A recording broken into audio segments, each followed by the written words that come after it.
Meet Edward Durr, Giant Slayer. Durr, a truck driver for the furniture store Raymer and Flanagan, was declared the victor Thursday in a race against one of the most powerful people in New Jersey. State Senate President Steve Sweeney, a top officer in the International Ironworkers Union whose influence rivals that of governors.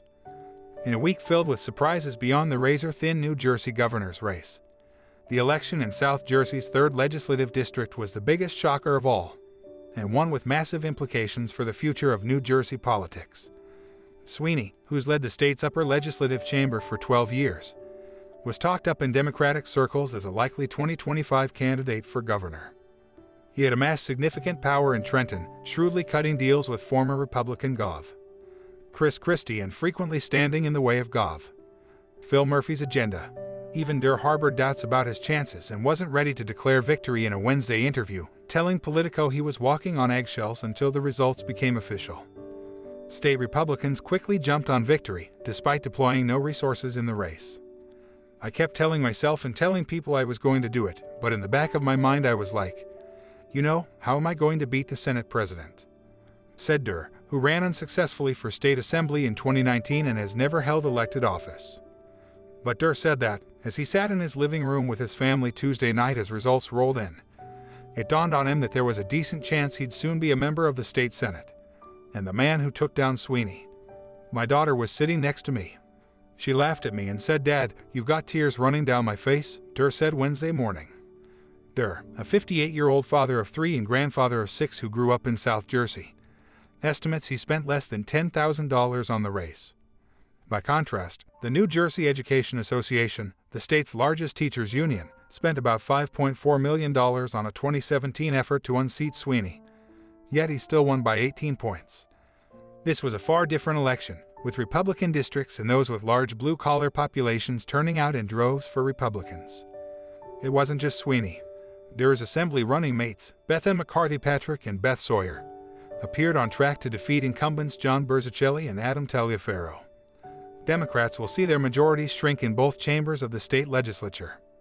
And Murphy, despite claiming victory, appears to have significantly underperformed his own campaign's expectations. Sweeney would not concede on Thursday afternoon, dismissing the Associated Press decision to call the race earlier in the morning. He remains down more than 2,000 votes but said additional ballots continue to come in. For instance, there were 12,000 ballots recently found in one county, Sweeney said in an email to Politico. While I am currently trailing in the race, we want to make sure every vote is counted. Our voters deserve that, and we will wait for the final results. Still, trailing at all was an almost unthinkable scenario just days ago. That outcome could be indicative of a significant shift in New Jersey's electoral landscape. Durr said Murphy's coronavirus executive orders, vaccine and school mask mandates, unemployment benefits snafus, and a general distrust of South Jersey's Democratic machine all contributed to his strong performance. Sweeney, Durr said, never challenged Murphy during the pandemic. You have the debacle of unemployment, the masking of the kids in school. You have Senator Sweeney trying to take away people's medical freedom rights, Durr said. I think the perfect storm was that he stepped into a pile of you-know-what and couldn't get out of it because he didn't know which way to turn. I just tapped into the right focus. Durr, who considers himself a constitutional conservative, said he also sensed a backlash to the influence wielded by South Jersey Democrats, whose cohesion under power broker George Norcross had made them virtually unbeatable. Until now. Just the constant nepotism, corruption, if you take care of me, I'll take care of you deals, Durr said. You don't have evidence, you can't get anyone arrested or prove anything, but there's always when there's smoke there's fire kind of statements. Durr's grassroots win and regular guy appeal brought him to the attention of national conservative figures, who celebrated him on social media. "Aha, no way," tweeted Texas Rep. Dan Crenshaw. But New Jersey's progressive activists were also celebrating after years of clashes with Sweeney and his patron, Norcross, whose deal-making skills kept the Senate president in power so long. Norcross frequently teamed up with Christie, most notably on paring back public worker benefits. He has tried to torpedo almost every important piece of legislation going back over 10 years, said Sue Altman, executive director of the New Jersey Working Families Alliance. The regime in South Jersey has been a complete conservation, trickle-down economics, bad on most issues regime. Durr holds some deeply conservative positions.